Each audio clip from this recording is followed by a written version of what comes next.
En nuestra primera hora de programa nos referimos a la próxima Navidad, que es un tiempo de esperanza, un tiempo para lo nuevo, cargado de proyectos e ilusiones, que junto con el Año Nuevo significa para muchos de nosotros tal vez una renovación, un dejar atrás algunas cosas y emprender otras nuevas, como también puede significar un cambio de rumbo, un cambio de dirección y de metas. Esto mismo ha ocurrido en todo nuestro país con las últimas elecciones, lo que significa al menos un cambio de signo político que se da en la administración pública, en la administración y conducción del Estado, en el cuidado de los bienes colectivos que pertenecen a todos los ciudadanos, que deben garantizar los derechos de todos, como así también hacer que se cumplan todas las obligaciones que son inherentes a estos mismos ciudadanos. Esto también significa una renovación y un cambio en un montón de cosas. Sin dudas, ya no será lo mismo, ya que evidentemente, y como es obvio, la filosofía y el modo de ver las cosas de este nuevo signo político, que a partir del 10 de diciembre deberá hacerse cargo de la administración pública en todo nuestro país, es totalmente opuesto a los modos e ideología del gobierno saliente.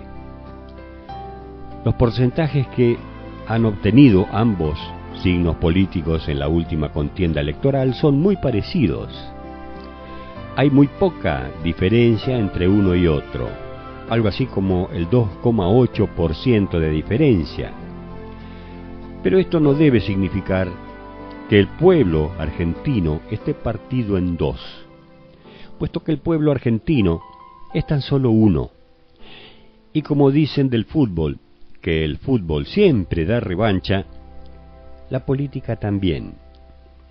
Claro está, en todo Estado democrático y republicano, cosa que no ocurre con otros regímenes totalitarios o tiránicos que andan por ahí, por el mundo. Creo que este cambio, este gran cambio, sin dudas, que se da en la Argentina, debe significar un motivo de esperanza para todos los ciudadanos, hayan votado a favor o en contra de este nuevo signo político que nos gobernará de aquí en más y por 4 años. Este cambio no debe ser motivo de separación, de chicanas, de rencores, de revanchas, de disputas, ni mucho menos de peleas familiares o divisiones entre amigos y vecinos. Debemos pensar que nuestra bandera es solamente una, la celeste y blanca, con un refulgente sol en su centro, que como dice el Evangelio, Dios hace salir el sol sobre justos e injustos. Vamos a tener que trabajar mucho para que estas diferencias que hoy tenemos en la sociedad argentina, tan marcadas y tan profundas en algunos casos, se vayan allanando. Duele ver un país así, con esas divisiones, con esas diferencias, especialmente entre la gente joven, puesto que son ellos mismos que dentro de unos años tendrán la responsabilidad de seguir construyendo esta nacionalidad, esta idiosincrasia de país, esto que nos hace argentinos, a quienes habitamos este bendito suelo. Digo que duele porque he visto las peleas de los jóvenes en las redes sociales, donde por ejemplo alguien califica de muy perversos a quienes todavía no asumieron, preanunciando grandes catástrofes sociales y económicas, ya que consideran a este nuevo signo que nos ha de gobernar a partir del 10 de diciembre como socios de los fondos buitres. Sí, así como suena, con W. Lo que me da la pauta del índice de cultura y de educación que estos jóvenes tienen en este momento. Y esto es solamente una muestra, un botón de muestra que pude ver en las redes sociales, pero habría mucha más tela para cortar sobre este asunto. Y mucho me temo que una condición así, desprovista de los medios intelectuales, racionales, mentales, si se quiere, les impedirá llegar lejos en un futuro, y que quizás tengan muchos desengaños y frustraciones en lo personal, que no sabrán cómo manejar, y que incluso pueden llegar a llevarlos a fracasos sentimentales en algunos casos. Ya que una carencia de este tipo es un impedimento para proyectar la construcción de una vida profesional, quizás, que le permita sacar adelante una familia y solventar todo lo que una relación familiar requiere. Dios quiera que me equivoque grandemente y que esto nunca suceda. Pero dadas las condiciones tan enfermizas que veo en nuestra sociedad, donde las ideologías nos separan y nos han separado tradicionalmente y nos sumergen en discusiones inútiles, en vez de discutir sobre el plano de las ideas, de cómo salir adelante como comunidad civilizada, democrática y republicana, para insertarnos definitivamente en el gran concierto de las naciones, como se dice, produciendo así un verdadero intercambio cultural en las artes, en la tecnología y hasta en la política, discutiendo de igual a igual con el resto de los países del mundo, en vez de tener que recurrir siempre a la ayuda de los más poderosos, siempre en inferioridad de condiciones, debiéndonos someter a esto que este joven quiso llamar fondos buitres, pero que mucho me temo no tiene ni siquiera una idea aproximada de lo que está diciendo. Simplemente lo dice por boca de ganso, porque se lo han dicho, porque se suma a un gran concierto de voces huecas que repiten nada más que lo que le dicen que tiene que repetir. Mucho nos falta para trabajar, para comenzar con esta gran tarea, empezando por nuestras propias casas, nuestras propias familias, nuestro propio entorno, nuestro vecindario, nuestro trabajo, nuestro lugar de estudio, etcétera, etcétera. Y será necesaria mucha luz y mucha paciencia, teniendo en cuenta aquello que dice Mark Twain, que es más fácil engañar a la gente que convencerlos de que han sido engañados. Sé que la nuestra es una sociedad difícil, muchas veces contestataria, casi siempre crítica de los gobiernos que nos administran. Y eso está bien, porque los vuelve a poner en el surco, los vuelve a poner en la vereda a los políticos si es que hacen caso. Pero voy a cerrar este comentario con un cuento escrito por Charles Chaplin, Carlitos Chaplin, como decíamos en el barrio cuando yo era pibe, que cuenta la historia de una familia compuesta por una mamá, un papá y un niño montado en un burro que iban de pueblo en pueblo. Cuando llegaron al primer pueblo, la gente los vio y comenzó a criticarlos.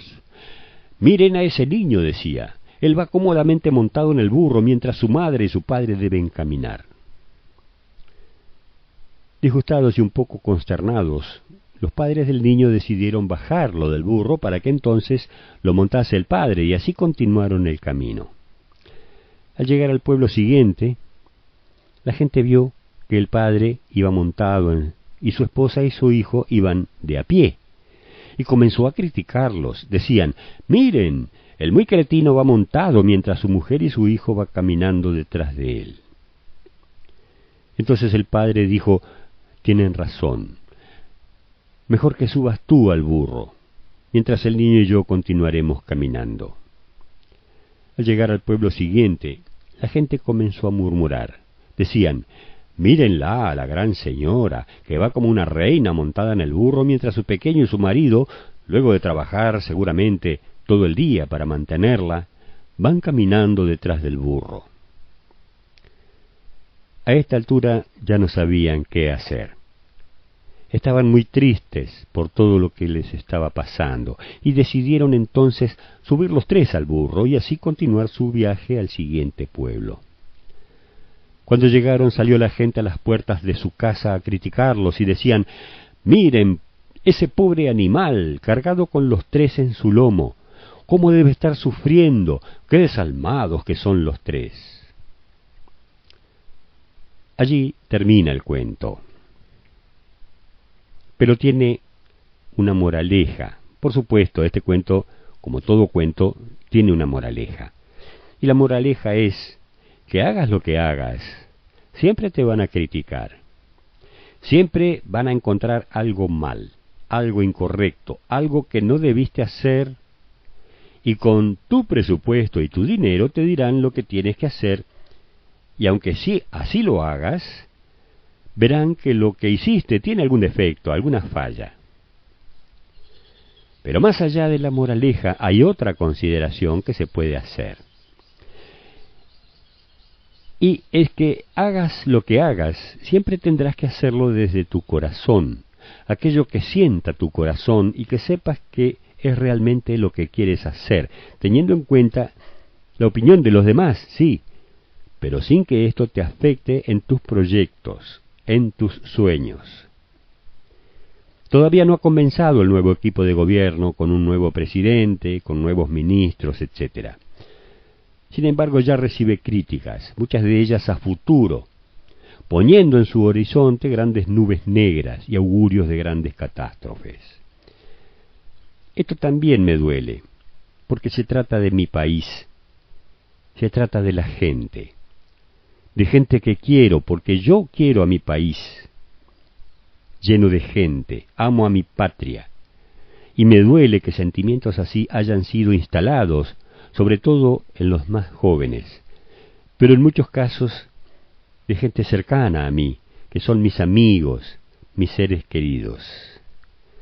Sí, será necesaria mucha paciencia, mucha paz, mucha luz para remontar esta situación.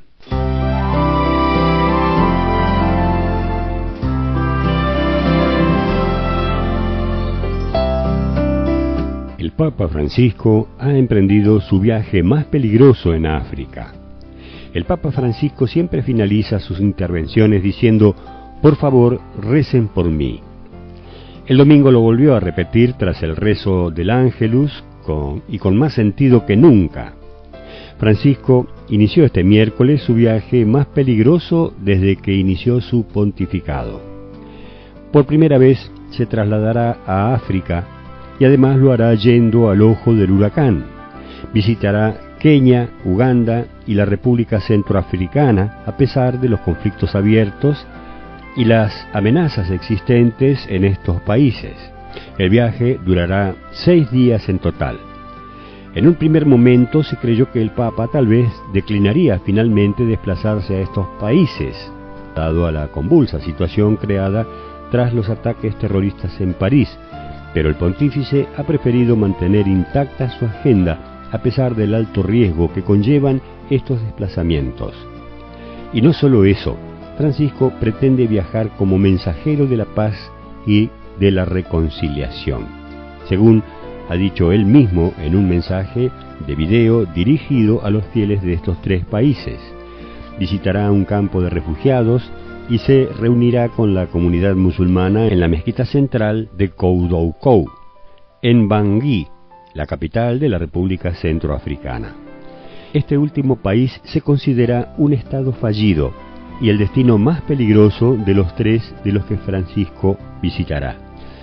El gobierno centroafricano ni tan siquiera controla su capital, y se podría decir que el único lugar relativamente seguro es el aeropuerto de Bangui, donde se encuentran desplegados 900 militares franceses que forman parte de la denominada Operación Sangaris de las Naciones Unidas. Aparte de estos soldados en el país, hay destacados otros 10.000 efectivos más, sobre todo de otros países africanos, dada la situación de inestabilidad. 2 milicias se enfrentan por conseguir el control total del territorio: la cristiana animista de Antí-Balaca y la musulmana de Seleca. El Papa estará en la República Centroafricana los días 29 y 30 de noviembre. Os saludo a cada uno de vosotros con todo mi afecto, sea cual sea vuestra etnia o religión, ha declarado Francisco en un mensaje de video en francés dirigido a la población de este país, de la que solo el 50% es cristiana. Su querido país vive desde hace mucho tiempo una situación de violencia e inseguridad de la que vosotros sois víctimas inocentes, continúa diciendo el Papa en su mensaje. Y añade: voy a vuestra casa como mensajero de la paz. Quiero apoyar el diálogo interreligioso para fomentar la convivencia pacífica en vuestro país. Precisamente por eso, la visita a la mezquita central de Koudoukou se considera uno de los puntos centrales del viaje del pontífice a la República Centroafricana, pero la hará en el último día de su estancia en el continente africano, tal vez para evitar susceptibilidades y riesgos añadidos. Un día antes visitará el campo de refugiados, también en Bangui, pero situado en terrenos de una parroquia. En Kenia, donde estará los días 25, 26 y parte del 27 de noviembre, Francisco también asumirá un gran riesgo. Allí solamente el 35% de la población es cristiana y existe una amenaza clara de ataque por parte de los yihadistas somalíes de Al-Shabaab, que en abril atacaron la Universidad de Garissa y asesinaron a 150 estudiantes cristianos. En las imágenes que se difundieron en los medios de comunicación del ataque, eran por demás escalofriantes. Se veía a los alumnos correr desesperados y morir a balazos sin escapatoria en las aulas de la universidad. En este país, Francisco pretende reunirse con las autoridades eclesiásticas y gubernamentales y con representantes de las Naciones Unidas, pero también dedicará buena parte de su tiempo a encontrarse con jóvenes, algo que también hará en el país vecino, Uganda. Allí el porcentaje de cristianos es mucho mayor, llega al 85%. Los jóvenes son vuestro mayor recurso y nuestra mayor esperanza para un futuro de solidaridad, paz y progreso, afirma el Papa en otro mensaje dirigido a los fieles de estos países, pero en este caso en francés. La gran mayoría de las comunidades católicas y también de otras denominaciones están rezando por este viaje del Papa. Nosotros, los católicos de aquí, de la Argentina, más precisamente los de esta zona, los de esta parroquia, de nuestras parroquias locales, no podemos quedar fuera de este rezo, de este pedido por el éxito del Papa Francisco. Y también por su salud, por su integridad, para que Dios lo preserve de todo mal, de todo atentado, y la Santísima Virgen lo proteja bajo su manto.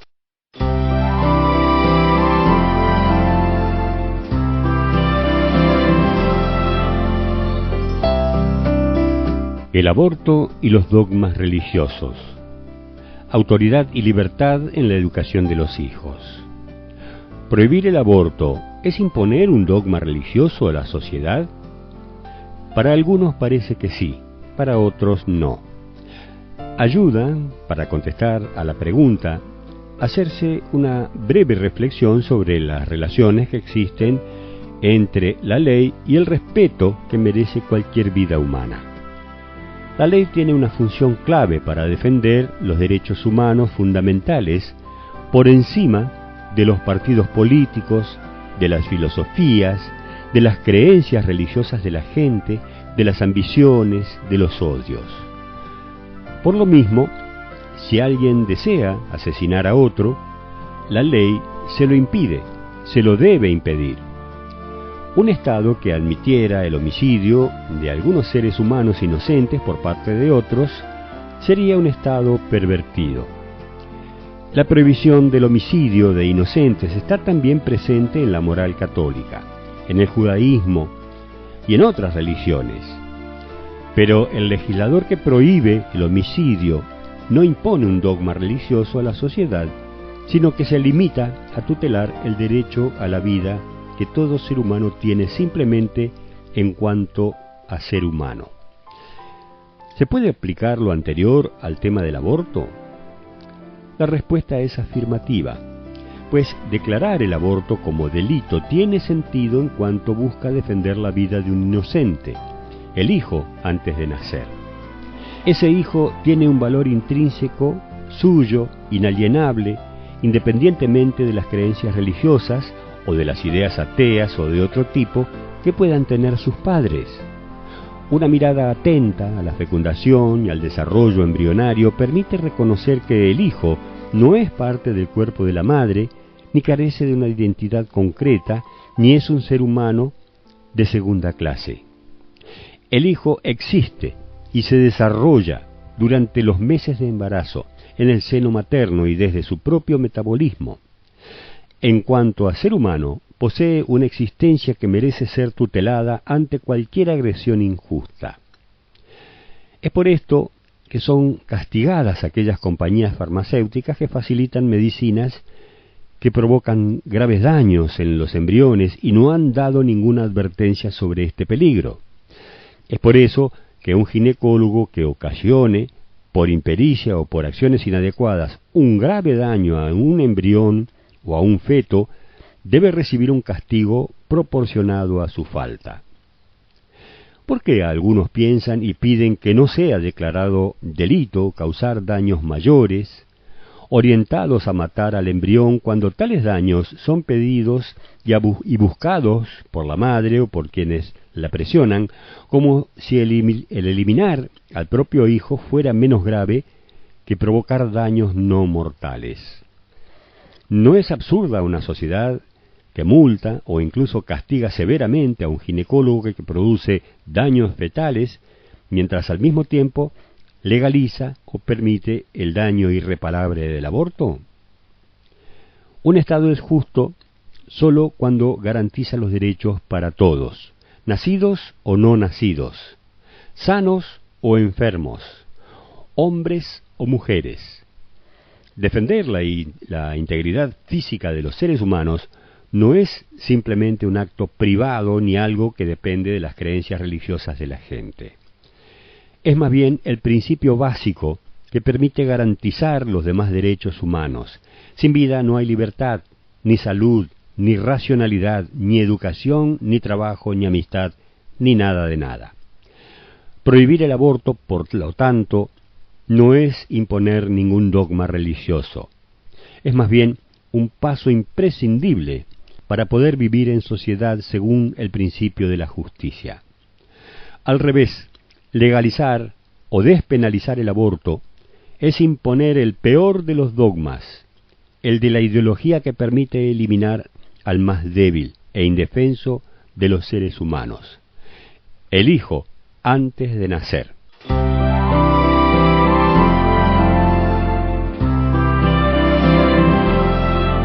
Usted está escuchando el programa Las Uvas del Lagar, de la Pastoral de Comunicación y Difusión de la Parroquia Espíritu Santo de El Talar.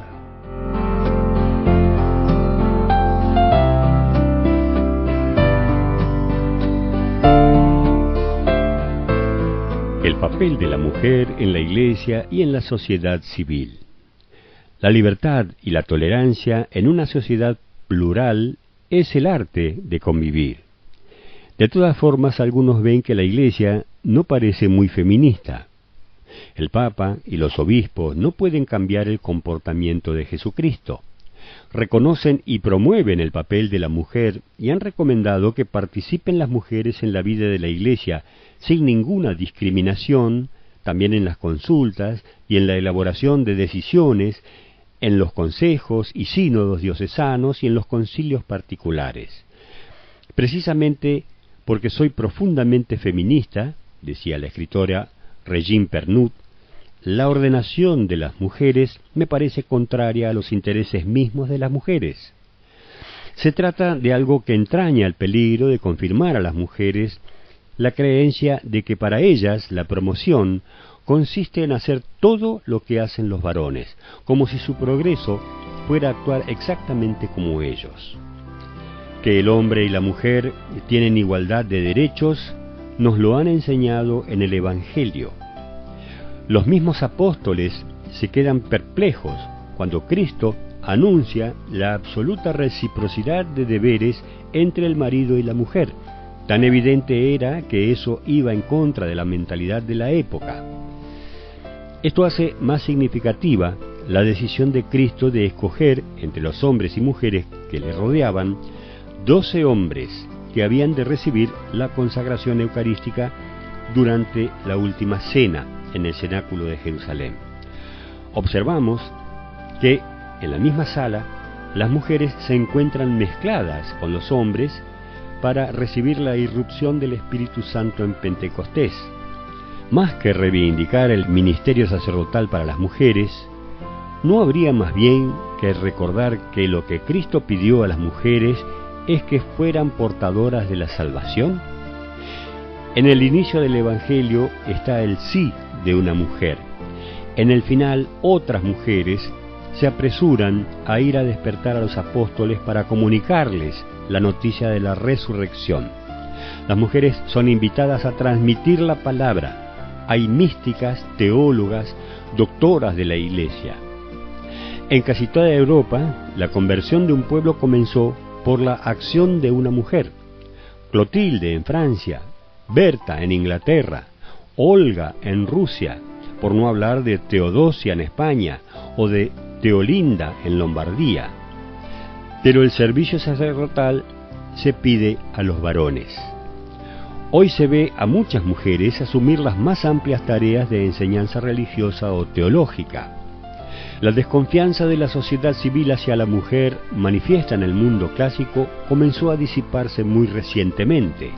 Lo deseable al comienzo de este tercer milenio es que se establezca el esperado equilibrio sin ninguna confusión.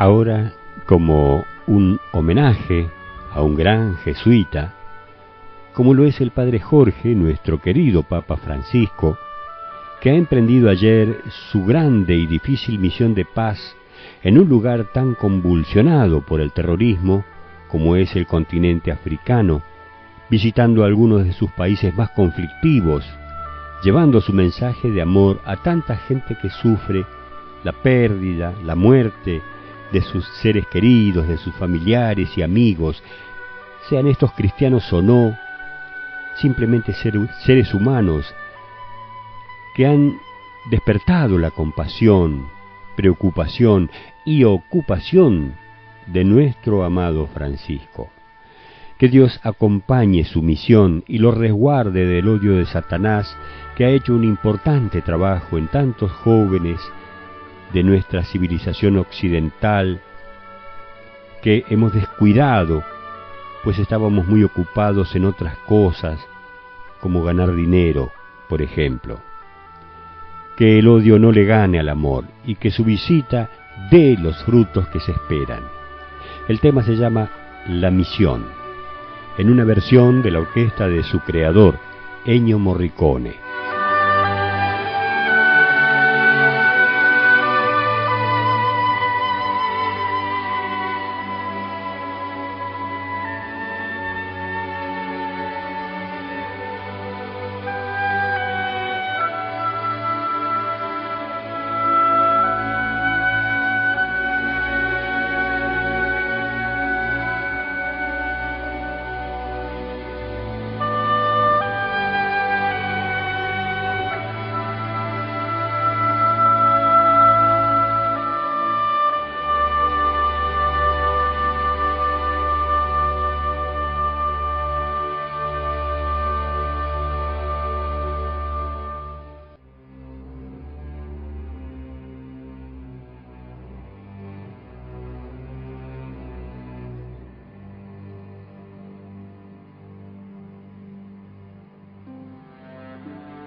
Sí, realmente es para aplaudir mucho la valentía de nuestro Papa y su confianza en Dios, su hágase en mí, su cúmplase en mí tu voluntad, sea cual fuera. Pero no queremos perderlo por la idiotez de una bala perdida de algún estúpido que se creyó todo lo que le dijeron en perversas arengas de odio y de guerra. Por eso, como Él nos pide a todos, recemos por Él. Sigamos pidiendo a Dios nuestro Señor por su salud, por su integridad, por su santidad y también, ¿por qué no?, por su felicidad.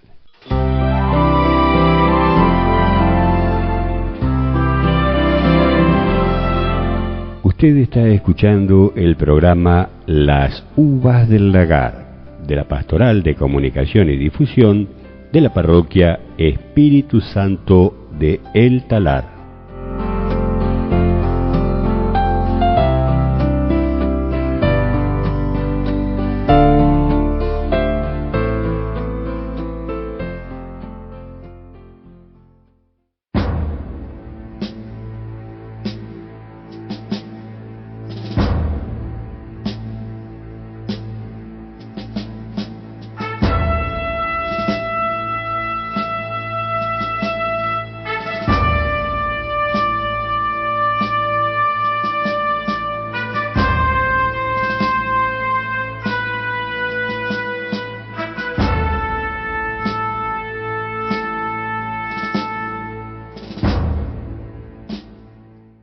En el programa anterior tocamos tangencialmente el tema de las cruzadas y con Carlos Agnes, quien hoy no me acompaña, nos propusimos contar este tema en próximas emisiones, razón por la cual hoy traigo a ustedes este breve resumen sobre este tema, en el que mucho se ha opinado sin la suficiente información y sin el suficiente conocimiento, y que a la vez sirve como pretexto a no pocos para tirarse contra la Iglesia, como decíamos en mi barrio cuando yo era pibe.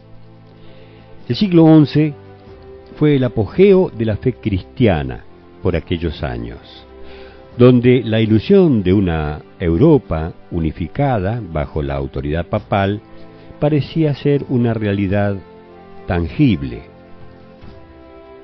Si nos fijamos bien, mucho no difiere esta situación de una Europa unida, con una moneda común, que llamamos euro, salvo por la diferencia de que la Europa actual no pretende poner al Papa como autoridad máxima de toda Europa.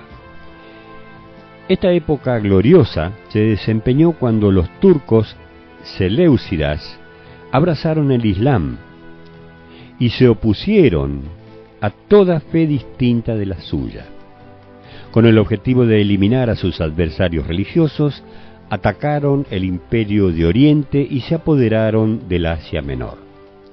Tampoco aquí hay grandes diferencias, como podemos ver. Los peregrinajes a Tierra Santa fueron prohibidos, y el odio se hizo evidente entre estos fanáticos musulmanes y los caballeros que también habían jurado defender la fe católica, aún a riesgo de sus vidas. Con el objetivo de erradicar a los infieles musulmanes de Tierra Santa, enarbolando una bandera que mostraba como símbolo una cruz roja, se inició lo que llamaron Guerra Santa por orden del Papa Urbano. Esto no se puede medir demasiado a la luz de una mentalidad actual. Hay que situarse por lo menos en el año 1100 de nuestra época. Los cruzados tenían privilegios terrenales por participar en estas campañas y sobre todo los motivaba a hallar la salvación espiritual al luchar por los ideales cristianos.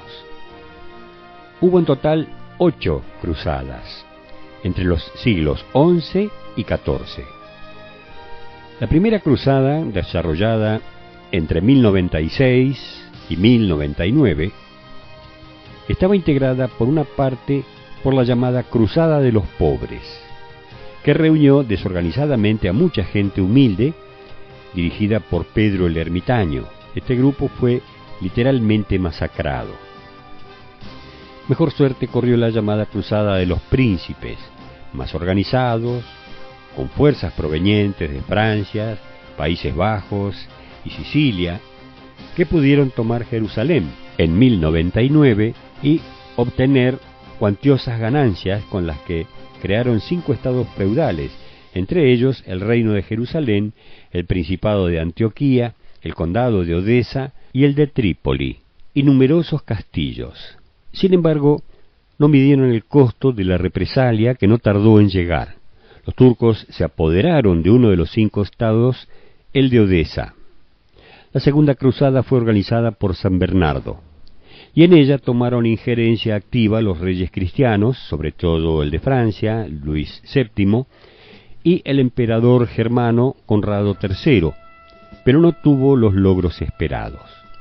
Los turcos conquistaron Jerusalén en el año 1171, gracias a la acción unificadora de los reinos musulmanes realizada por Saladino, sultán de Siria y Egipto, hombre de gran carácter y humanidad que ocupó además toda Siria musulmana y una parte de los países situados más allá del Éufrates medio.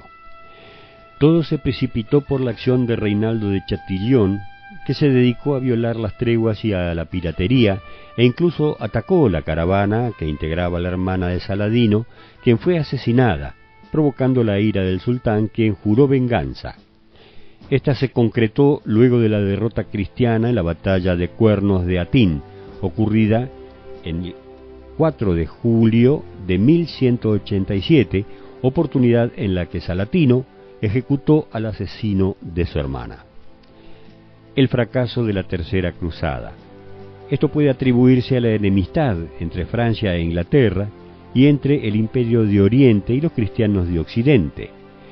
Fue convocada por el Papa Gregorio VIII con la participación de numerosos monarcas, entre los que se destacó Ricardo Corazón de León, que logró apoderarse de Acre el 13 de julio de 1191 y se puso al frente de la cruzada, firmando una tregua con Saladino, iniciándose un período de paz a pesar de la muerte del sultán ocurrida pocos meses después.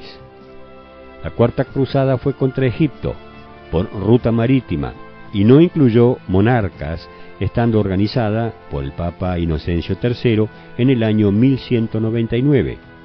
Sin embargo, una confabulación entre quienes dirigían la cruzada dirigió el objetivo hacia Constantinopla. Llegados a Bizancio, instalaron en el mando a Alejo IV, quien fue depuesto, recayendo el mando en Alejo V, pero los cruzados lograron imponerse y exterminaron a los cristianos ortodoxos, determinando la extinción del Imperio bizantino, que quedó sumamente debilitado, oportunidad que luego aprovecharían los turcos en 1453 para asestar el golpe definitivo. Fue una cruzada de cristianos contra cristianos. Las siguientes cruzadas recibieron el nombre de Bálticas por estar dirigidas contra los paganos de la cuenca del Báltico y fueron realizadas entre los siglos XII y XVI.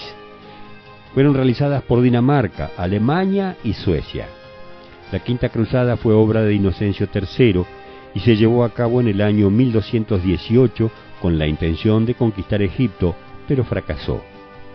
La Sexta Cruzada se realizó sin permiso papal en el año 1228 y fue realizada por Felipe II. Logró conquistar Belén, Nazaret y Jerusalén, convirtiéndose en su rey por decisión personal, aunque Jerusalén fue nuevamente ocupada en el 1224. La toma de Jerusalén motivó la Séptima Cruzada organizada por el rey Luis IX de Francia, pero fue un fracaso rotundo, culminando con su líder prisionero. Sin embargo, no desalentado aún, Luis IX, una vez en libertad, organizó la Octava Cruzada en el año 1269 con peor suerte aún que la anterior, ya que falleció en Túnez víctima de la peste junto a una gran parte de su ejército en el año 1270. Nos quedan poco menos que 3 minutos de programa, por lo tanto comienzo ya a despedirme. Ya saben, como siempre, rezo por todos ustedes y pido especialmente en las misas de los domingos por toda la audiencia de esta radio. Pero antes del saludo final, quiero decirles que está en su 12ª visita a la ciudad de El Talar, en la parroquia Espíritu Santo y recorriendo todos sus centros misionales, la imagen de Nuestra Señora del Rosario de San Nicolás, que será llevada nuevamente al santuario de esta ciudad de San Nicolás de los Arroyos el día sábado 28 de noviembre. Quienes quieran acompañar en este viaje a la Santísima Virgen María podrán hacerlo en sus vehículos particulares o en transporte público y luego encontrarse con la comunidad parroquial allá, ya que había tiempo de anotarse en el micro especial que llevará sin dudas a toda la parroquia o a quienes se hayan anotado con anterioridad. Había tiempo nada más que hasta el 20 de este mes que ya pasó. Espero que el jueves que viene ya estemos otra vez en vivo. En esta oportunidad el programa, como suele suceder a veces, está grabado con antelación por compromisos míos que impiden que yo esté ahora aquí en esta radio. Por eso les pido disculpas si esto no les gusta mucho, bueno, pero es una solución y una forma más de seguir compartiendo estas cosas. Nada más por hoy. Ahora sí, me despido de todos ustedes, deseándoles que el buen Dios los bendiga mucho y que la Santísima Virgen María los proteja bajo su manto. Chao, hasta el jueves que viene, Dios mediante.